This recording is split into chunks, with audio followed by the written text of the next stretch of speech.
What's up, guys? It's Eric, and in this video I had the opportunity to actually do a collaboration with Madi. Madi had reached out to me on TikTok, and one of the ways that I've actually reached out to other very large creators, and none of them had ever responded to me. So when I saw her do this, I couldn't help but to reach back out to her. I thought it was amazing.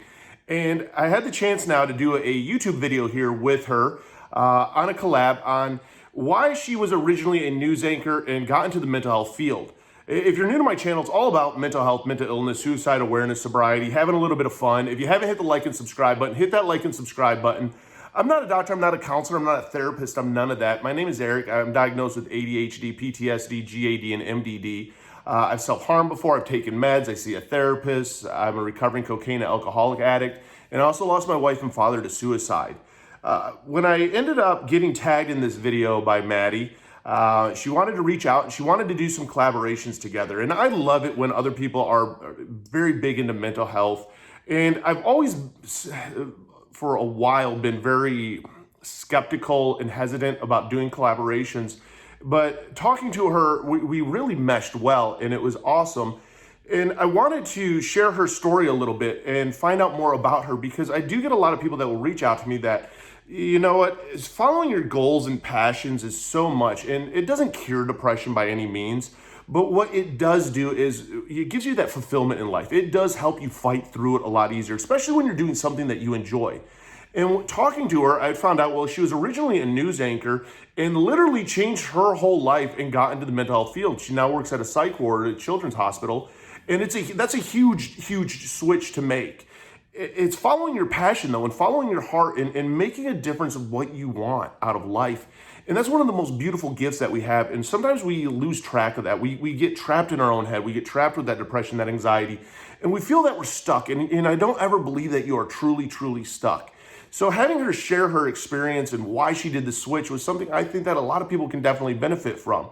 And if you haven't subscribed to her channel, down below in the description box, I have a link to her YouTube channel. Make sure you check her out. She has mad support from me, because it's one of those things that it is a us thing, it is a we thing. And I truly believe that whether you agree with somebody or even not agree with somebody, when it comes to mental health, if there's everybody just trying to help somebody, it makes the biggest difference. Because even if everybody's saying the same message, everyone's going to take it different ways. And somebody that I don't reach, she can reach, and vice versa. And that's the power of actually trying to make a difference. So here's Madi on why she made the switch from being a news anchor to going into mental health. I'm Madi McDaniel. I am 26 years old. I live in Kansas City, Missouri, and I have been diagnosed with anxiety, and I also have OCD. I just haven't been diagnosed with it officially yet, only because I manage it pretty well. So I started out in TV. I used to be a TV reporter. I actually started when I was 16. I had this really cool opportunity, and I always knew I wanted to be on camera. I just didn't know in what aspect or form. So when I was 16, this news station kind of just took me under their wing and showed me everything. I started off doing editing and graphics because that's what they taught me. And then the Joplin tornado happened, and that was the first time that I had ever been on camera, and they let me cover it. And then after that's when the magic happened. I found my place on TV in front of the camera, and I want to say after that it was pretty much there was always a segment I was in. I interviewed a lot of kids throughout the time I was there. I was actually there from sophomore year of high school until senior summer of college. So it was kind of my home. It was kind of fun because they got to watch me go through all the stages. They watched me grow up. But it was awesome, and I learned so much, and I definitely think that shaped my camera personality in front of it and my mannerisms, and also just as who I am. It also played a huge part in me growing up. I grew up in front of a camera, but I also grew up in front of people who loved me, and it was so cool. After I graduated college, I worked for a couple more TV stations around the Kansas City area, and it just wasn't working out. And at the time, I couldn't figure out why. And then suddenly it clicked, and I realized I was covering hard news, when in reality, at the other TV station I had grown up at, I was always around kids. I was always interviewing kids. I was always, telling stories of the kids, and it was such a positive, uplifting experience. And then when I got into the hard news, my moral and ethical views didn't align with the way the media works. And also, I wasn't helping. I wasn't helping kids. At least at the other TV station, I was participating. I was being around them. I was giving positive news to the community. And I just felt like my talents would be used better off somewhere else. So I decided to leave the TV world. I want to say I started in 2010, and then in 2018, 17, 18 was when I officially stopped. But it was a great run, and I don't regret any of it. I absolutely think every experience was amazing in its own aspect, and I learned something, but it was also those things where it's like, I wouldn't, if I could redo it, I would still do it. You know, it made me who I am, and it taught me some really cool stuff, and now look at me. I'm using what I've learned in college and through the working field to help kids now. Why did I get into the mental health field is kind of a heavy question, and it's honestly, it's where my heart is. Growing up, I loved helping kids. When I was a reporter, I was always trying to help people. I originally wanted to go into the nursing aspect, but realized I'm more of a therapeutic person, more of someone who wants to help people through words and encouragement and just sit there and listen to their stories, but also be someone they can trust. So after I decided to leave the TV station, I wanted to see where I could put my heart to use, and I found an organization that I work at now where I was volunteering at to help kids. And these kids were the worst case abuse scenarios. They've been through the most traumatic expenses. All of them wanted to end their lives. And at that point, it just clicked. And I was like, this is what I'm supposed to do. I am meant for kids' mental health, because that is what I'm on this earth for. And my mom used to call me the Pied Piper of the neighborhood, because I would be outside and all the kids would find me and gather, and like we just have fun. And my mom always would say, we knew where all the neighborhood kids were. They were playing with you, or you were listening to them when they were mad, or you were playing basketball with them. You were always entertaining the kids. And by kids, I mean I was a senior in high school and they were like middle school, or I was babysitting in the neighborhood. I was like the neighborhood babysitter. Like I just always enjoyed making kids smile and like being there for them. And so it kind of all just came together. Once I found the organization I was at now, I was like, this is it. You know, this is where I'm supposed to be. I have found my purpose. And I try to tell kids that you're not going to find your purpose in a year. I went through 3 different TV stations, a college career or a college degree, and a year out of college. And that's what it took for me to go to the right place, for one door to close and many more to open. So that's how I got into the mental health field.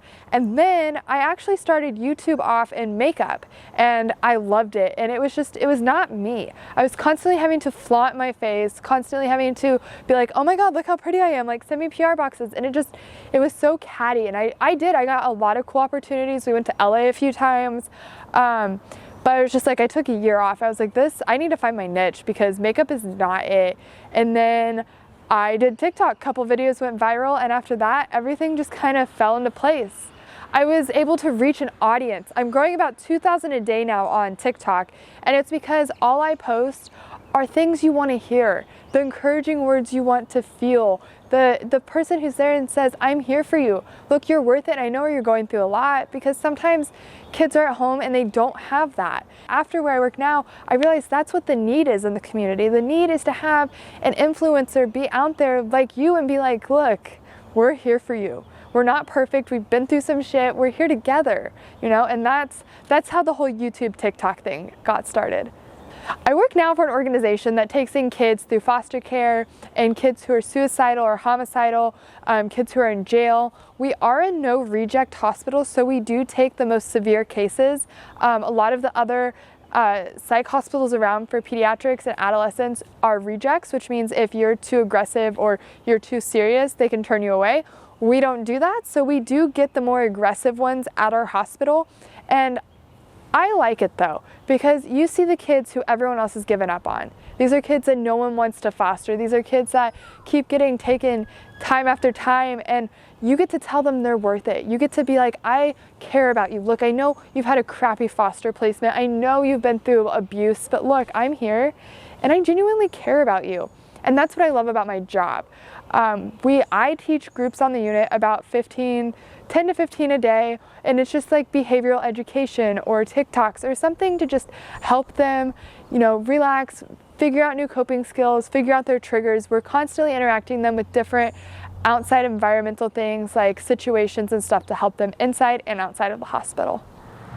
So if I had one piece of advice to give to kids, I love this part because I always tell them, It might be a bad day, a bad month, a bad year, but it's not a bad life. You have been through a ton of stuff. I've been through a ton of stuff, and we get through it. And I know you can't compare traumas, and kids that I work with have it really, really bad. But I tell them, when you're ready to heal, you will. We're going to be here, and we're going to get you through it, and it's going to be a great experience. I try to help them understand that, like, the pain they feel today is not the pain they're going to feel 10 years from now. 10 years from now, they're going to be stronger. They're going to be more mentally prepared. They're going to understand life throws curveballs, you know, and they're going to have more coping skills, and their brains are going to be fully developed to the point where they can problem solve more than they are now. So my advice to kids is get through it. Look, wait till you're 18, get out of the house, start your own future, go to college. Your happiness is in the palm of your hands, and when you're ready, we're ready to help you. So that's my biggest piece of advice, is just keep going, because there's nothing in your life that's worth giving up, even when it feels like the world is giving up on you. Because in reality, 5 years from now, you're a whole new person, and you're going to be a lot happier and a lot stronger, and you're going to look back and you're going to start helping other people get through what they're going through. I think it's amazing to hear somebody who followed what they really truly wanted in life. And it is a scary switch, and it's a risky switch. And it's a switch, though, that when you do what you want to do, you feel fulfilled here. It does relieve a lot of anxiety. It does relieve a lot of depression. I mean, let's face it, a lot of times we do beat ourselves up and we get stuck in this place where it seems that every single day is the same, especially if we're not doing what we love. I mean, I love helping people. This is my number one passion. And it is enjoyable. And when you find that enjoyment and you run with it, you can do amazing things, because when your heart's behind it, you really truly make a difference. And Maddie, thanks so much for doing this with me. Again, I love talking to other individuals out there wanting to make a difference in the mental health field, and just wanting to bring that awareness, erasing the stigma. And I feel that the more that we share our experiences, tools, and resources to others, the more that we make sure that nobody goes through life alone. And the more that we end up helping each other, along with helping ourselves. Because, man, the more that you share your story, it's hard to share your story, but the more that you share your story, the bigger impact it does. And I'm looking forward to doing a lot more collabs, because I think that they're a lot of fun. I think it's a great way to bring even more awareness and a different message. And that's what it's about, is bringing that message of hope and reminding everybody that they matter. If you haven't hit the like and subscribe button, hit that like and subscribe button. Down below, I have links to all my different social medias, along with Maddie's channel. Even have links to the mental health Discord communities I've created for peer-to-peer support. Even have links for things on Amazon like fidget cubes and fidget spinners, things that I use for my anxiety. Even links to BetterHelp. I mean, it's trial and error to find out what works for you. There's a mental health recovery center down there, Renewal, who I work with. If you want to even try mental health rehab, I mean, there's so many different tools out there, and it's about never giving out and never giving up, and finding that fire within you to keep going at it. Because once you find what works for you, it's amazing what happens. And it is. It's a journey.